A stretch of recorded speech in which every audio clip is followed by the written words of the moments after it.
welcome to episode number 13 of Alpha Media Podcast. I'm Dave. And I'm Ben. And today we are discussing a few topics. One in particular, where is Jack? Where is Jack? Where is Jack, man? Yes. So, the owner of Alibaba has disappeared. And I think it's been, 3 times now? He has literally vanished from the face of the earth. So we're going to talk about that a little bit. How he started, when he started.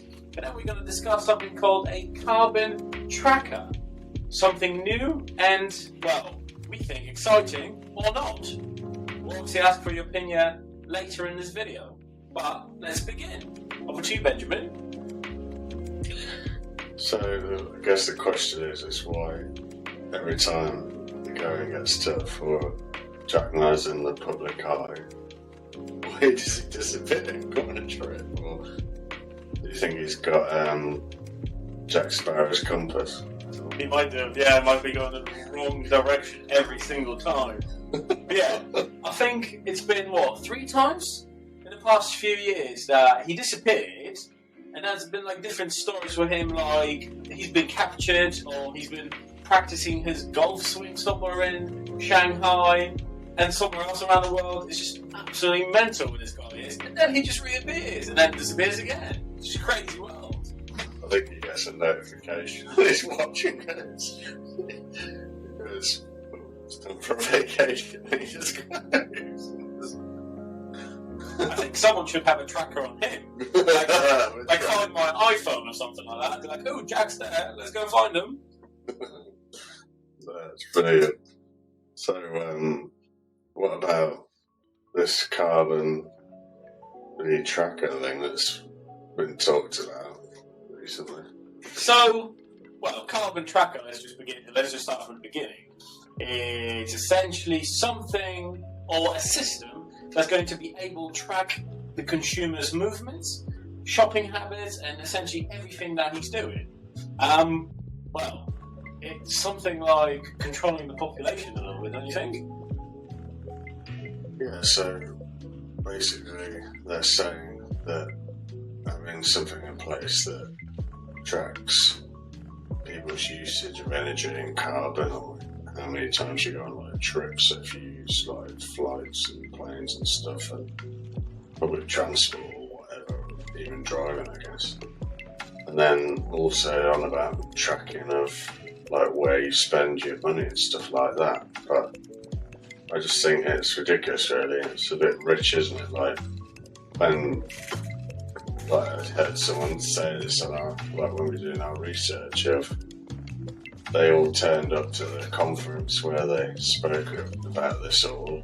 And they all come in private jets, all individually jets, and used to load carbon to get there. But then they're talking about all the rest of us have got to use or be controlled with our carbon or carbon tracker to save the planet, they say, or help the planet. Yeah, I've actually heard about that. So every single leader from the world arrived on a private jet, including Boris Johnson in his private jet to, where was it? It was somewhere. Was it in America or somewhere? I think the meeting was. And what happened was everyone arrived at the airport, and then a convoy of cars with every single leader in it dropped them off. And believe this, ladies and gentlemen, every single car was running. So they couldn't turn off the engines, apparently, because of some sort of a stupid law or whatever. So they had to have the engines on, and they just left them. And there was a recording of a person just walking past and seeing all these Mercs, all these Audis, all these BMWs parked up with engines running. Well, there was no one there, just the driver. And they were like, right, okay, what was happening? And then they're telling us that we need to obviously be more careful with our carbon footprint, where we're travelling, how much obviously we're spending and all that sort of stuff. Well, they can't do it themselves. It's horrible. So it's my whole opinion on all of this, there's been quite a few things saying ideas of tracking this, or having humans like chips in a whale passport sort of built into us, so you'd have to show like a paper passport. It's built into you, and you get scanned or whatever to go travel, and then you're tracked, and just take away everyone's freedom, and basically, it's just like. But my opinion on it all is, I think they're trying to get the world leaders and stuff are trying to get like a low barrier to entry. They're trying to find something.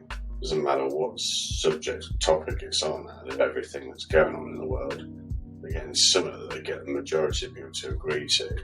And when that's a yes, they'll go again with the next thing. And years down the line, you'll find that, oh yeah, we're tracked for like everything now.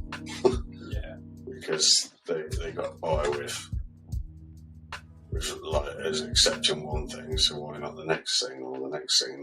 Before you know, we're tracked for everything. Like, where's sort of human rights and freedom to do like what we want? Why do we need to be tracked? Why do we need to like see what we spend our monies on, or charities we invest in and stuff? And all of this is all about tracking and how much carbon we use. Like, it's ridiculous, really.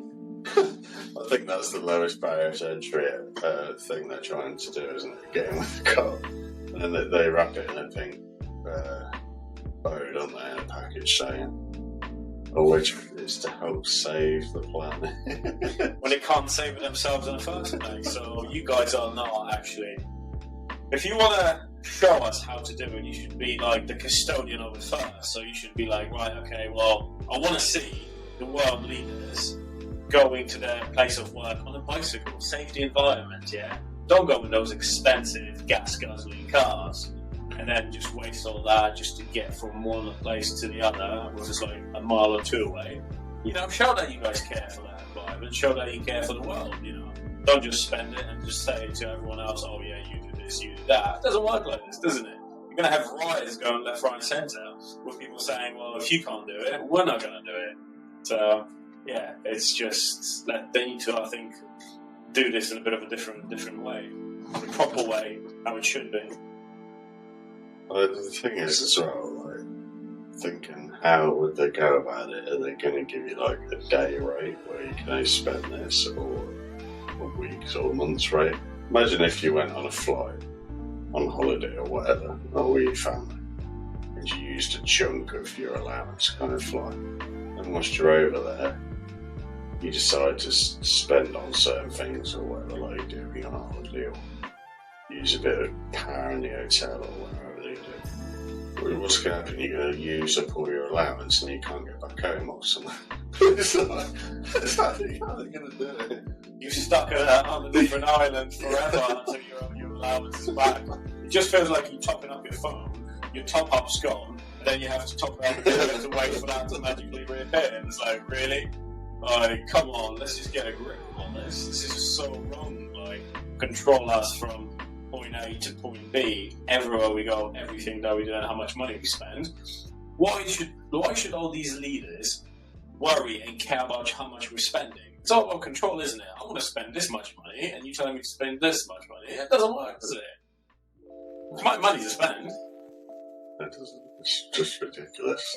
Just trying to control every little thing nowadays. It's just going to get worse, isn't it? Over time, they're just trying everything. Like, there's so much of this tool that's come about more than ever now since the whole pandemic and all the other stuff. But like, it just seems a bit convenient or bizarre to me that all of this is happening and talked about straight off the back of pandemic that's just happened. It's just like a next step in our world domination, isn't it? Pandemic has happened, it shook the whole world, and now we're over there aiming for something else. Just to, I don't know, keep people scared or something. I don't know, just trying to, again, it's the control thing, isn't it? It's like with COVID, they controlled it really well because people want to be able to leave their places of, living, or, they couldn't go to work, some of them. It was just an absolute mess. Like, the roads were empty, and I think it was just the start of their control, how they can obviously control us. Now it's another step. with this, it's going to be like, well, am I going to end up with a chip on my arm here saying, my unique ID number? I just scan it everywhere and they know where I'm at. I'm going to be ripping that bad boy off, by the way. I'll tell you, as soon as I get it, if I have to, that bad boy's coming off. I think the positive out of all of this is we'll be able to find where Jack Ma's gone. Yeah, exactly. Because you can just look on your iPhone and be like, right, okay, well, he's just there, so that's actually fine. That's the only positive. Jack Ma's allowance has run out this time. He wants to leg it. He's always going to be found. So he can't run this time. He's always there. Sorry, Jack. Apologies, yeah. Please don't sue us or anything like that. No. It's all good here. Yes, and also just to mention that in this discussion for this podcast, if you guys want to comment or say or just give us any ideas, just drop us a comment down below on this video or message us on Instagram. It's absolutely fine. We do topics for our podcast. Yeah. Thank you. And now, quick break for adverts. Right, what's going on, guys? Dave here from Alpha Media Team. If you are thinking about starting a podcast, but you do not know where to begin or where to start, why not try and give Riverside FM a go? It's a great new tool for the fraction of the price that allows you to create great podcasts with editing capabilities of very expensive programs. So why not click the link in the bio and start your journey on becoming and having the best podcast on the internet. I'd say it's an opportunity to talk about what we're about here at Alpha Media. We inspire others to start an online business, give them the blueprints, show them the way to start making their first commission online, escape the 9 to 5. We should have a link listed somewhere, either around or beneath this video in the description. If you click on that link, you'll go through to a web page. On that web page, there'll be a video with myself or Dave talking through what those sort of next steps look like and through that process. Apart from that, thank you for taking the time to watch our content and enjoy the rest of the podcast. Canva is a graphic design tool that works to simplify the process of digital design. Canva allows for image editing and project-based learning using a simple drag-and-drop interface that works well even for younger students. From brainstorming as a group working collaboratively to individual project creations, it has lots of potential uses in the classroom. If you would like to try your skills at Canva, please click the link in the description. Right, guys, so the second part to this, I think you guys remembered we've mentioned someone called Jack. Where is he? Can't find Jack. He keeps disappearing every now and then, so we're going to talk about who we actually wanted to talk to you about. It's not Jack Sparrow, by the way. I know we mentioned that a little bit, but it's not Jack Sparrow. It's someone else. So we wanted to discuss original owner of the company called Alibaba. I'm sure you guys must have heard about Alibaba.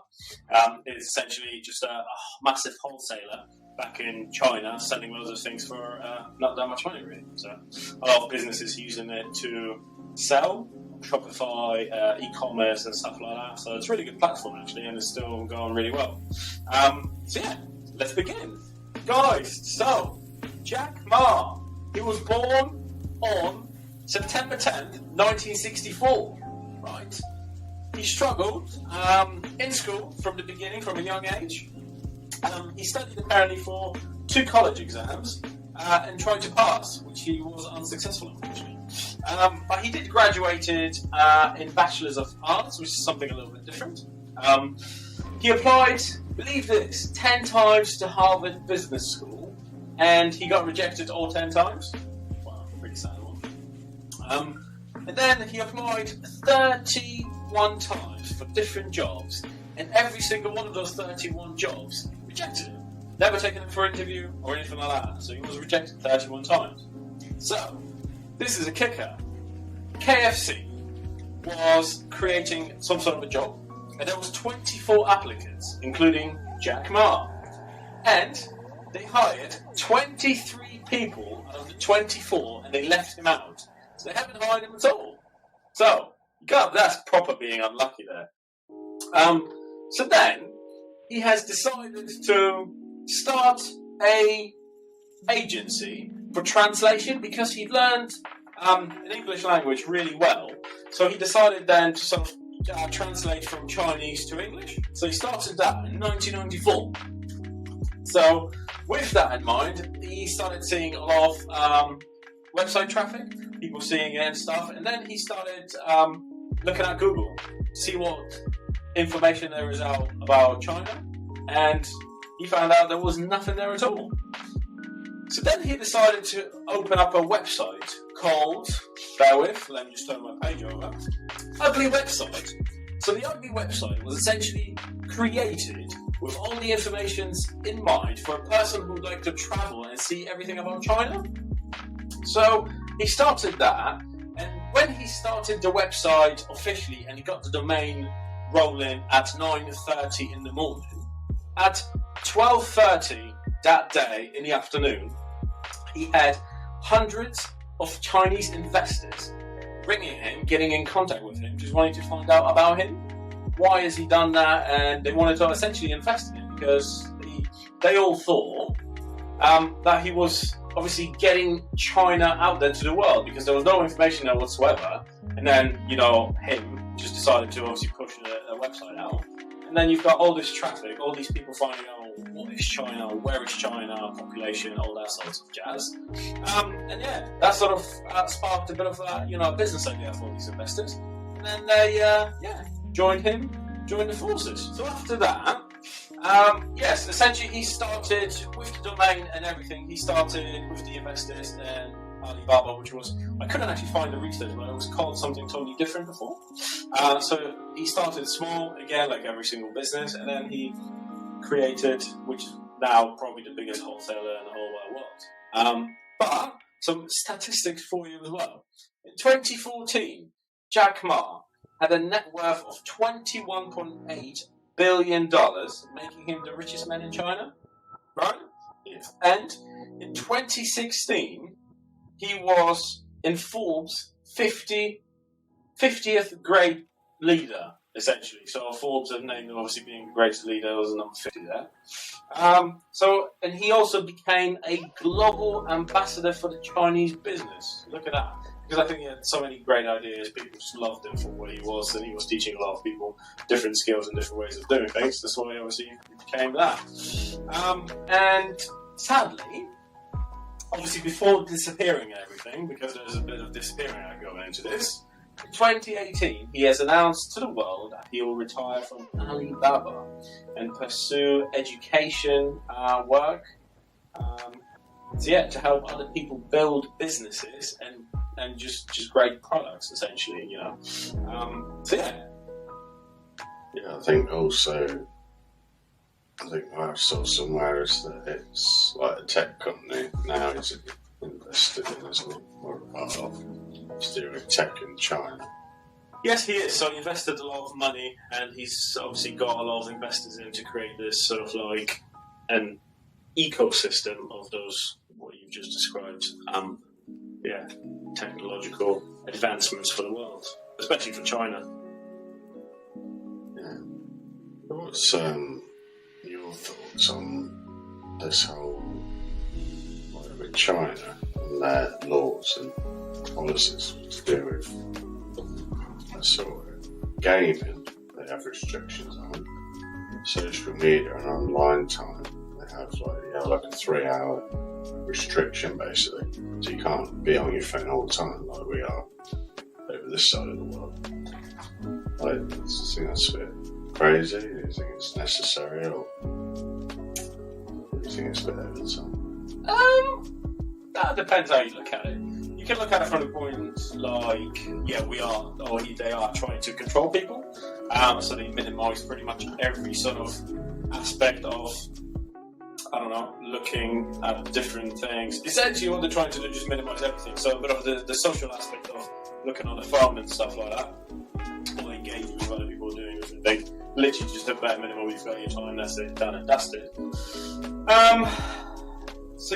And there was also the other aspect, trying to not create a population of people who are constantly like this on their phone, checking their messages, checking their emails, obviously being there, isn't it? So just a bit of control just to normalise that a little bit. So there's two ways you can look at it, essentially, isn't it?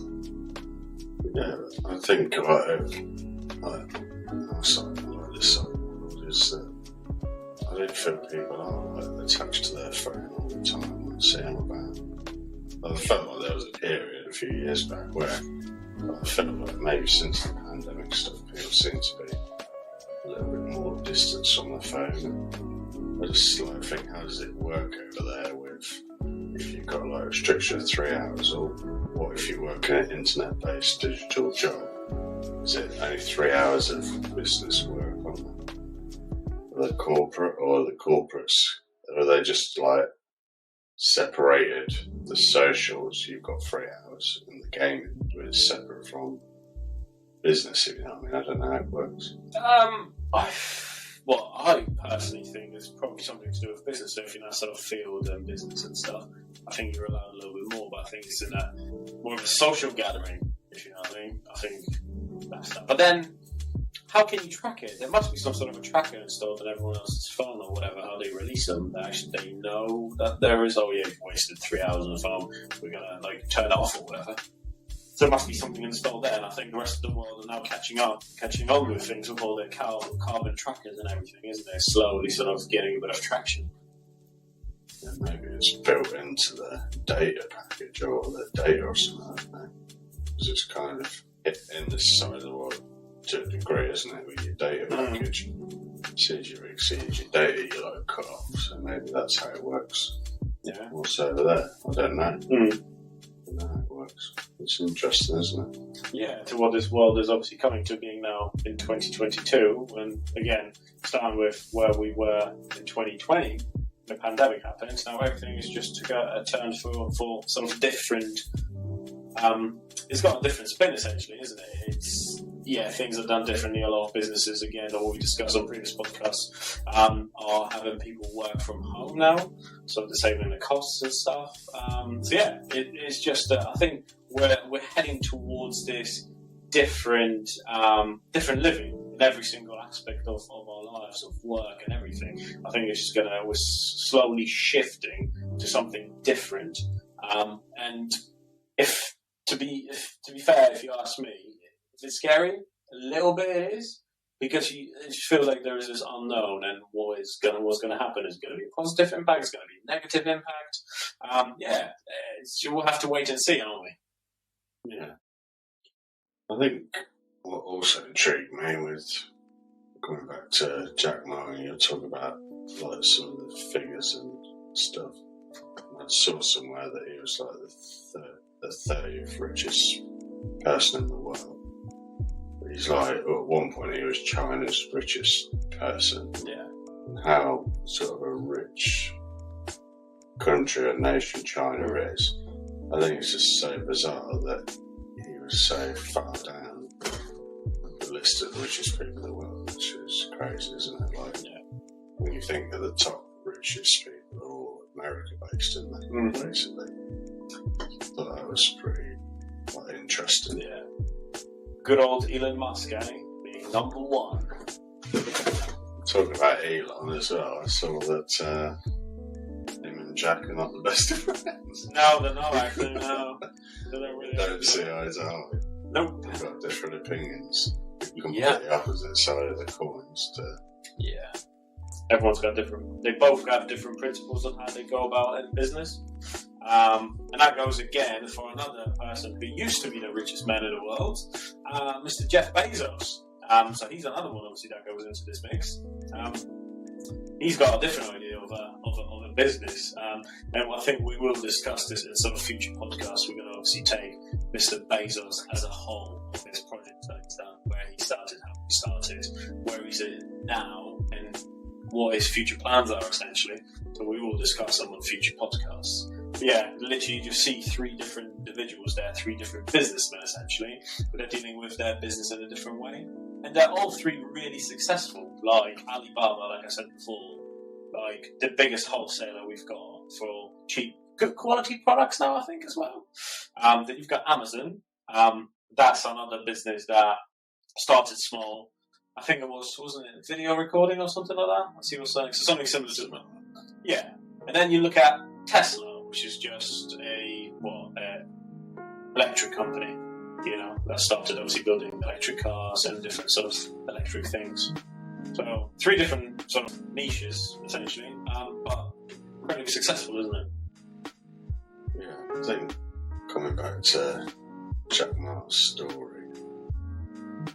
what you were talking about earlier, is what sort of really intrigued sort of me is that it's funny how, like, most entrepreneurial stories sort of start the same, of constant, not like fitting into normal society, where they like fitting into like a regular job, not even getting accepted to jobs and stuff like that, and then they sort of go out it alone, don't they, or go on their own sort of journey. Yeah. So I think that's amazing, just how every entrepreneurial story is just so very similar, isn't it? Mm-hmm. They all started basically not good enough for a company, but then they all became super successful and rich to run their own several companies. And I just think that's just really weird, isn't it? Like, what was different in their mannerisms or personality from there to there, if you know what I mean? So it must have been, or was it like something to do with discrimination or something? Because you said like the KFC thing, that he was out of 24, wasn't he? And 23 got hired or whatever. And he just left him out. Left him, so what's that about? It's just weird. I think what you said, it's, to be fair, well, I fully agree with what you said, how it is and how obviously the business are and stuff like that. It's, I think it's a massive kick to the teeth to the world for all these people. So they obviously couldn't get a normal job from normal companies, work for someone else's dreams. So they decided, you know what, F this, I'm out and create my own business, and then I'm going to show the world. And they are. Like, I just want to say, so it's probably the perfect time to mention this, is that for anyone who sees our content and is interested in starting an online business but doesn't know how to go about it, always had like an entrepreneurial spirit, so to speak, or always been intrigued and wanting to have something or a project, a baby, as I like to call it, thing of their own, and their own business in the future, but they don't know how to go about it or what to do, then just please check out our links, sort of on our socials or beneath this video, if you're watching this on YouTube, and just click through and sort of see what we're about and find out sort of more about sort of the process and steps to achieve that. Yeah, so just to obviously add to that, we have spent quite a bit of time creating something very special. So we've done our research. Obviously, we spent numerous hours, days and months to create something that is, we think, it's going to work really well for you guys. So yeah, essentially check us out, what we're all about. There's more things coming up in the future. So we've got a few things that are going to be released to the world. We're not sort of saying what it is. We're not going to say exactly when we're going to do it. But there's exciting stuff coming up. So watch out for all that. But yeah, essentially, if you do want to start your business, give us a follow, check our Instas, check all the socials, and let's join a community essentially of people who will be successful in the future and have an easier life going forward. But yeah. And just to sort of reiterate what Dave said earlier on, like if you guys are seeing our content and got some ideas of videos or something you'd like us to discuss our opinions on or anything, then please drop a comment below. That really helps, and we're sure to get back to you. And please just give time to hit the subscribe button and sort of notification bell for when we upload new content. And if you like this video, please drop it a like. It all means a lot to us and go a long way. So, yeah, thank you for that. From me, exactly the same. Like and subscribe and comment down below, guys. A lot more exciting things coming up. So yeah, like and subscribe. We the best. See you next week, guys. Take care. Bye bye.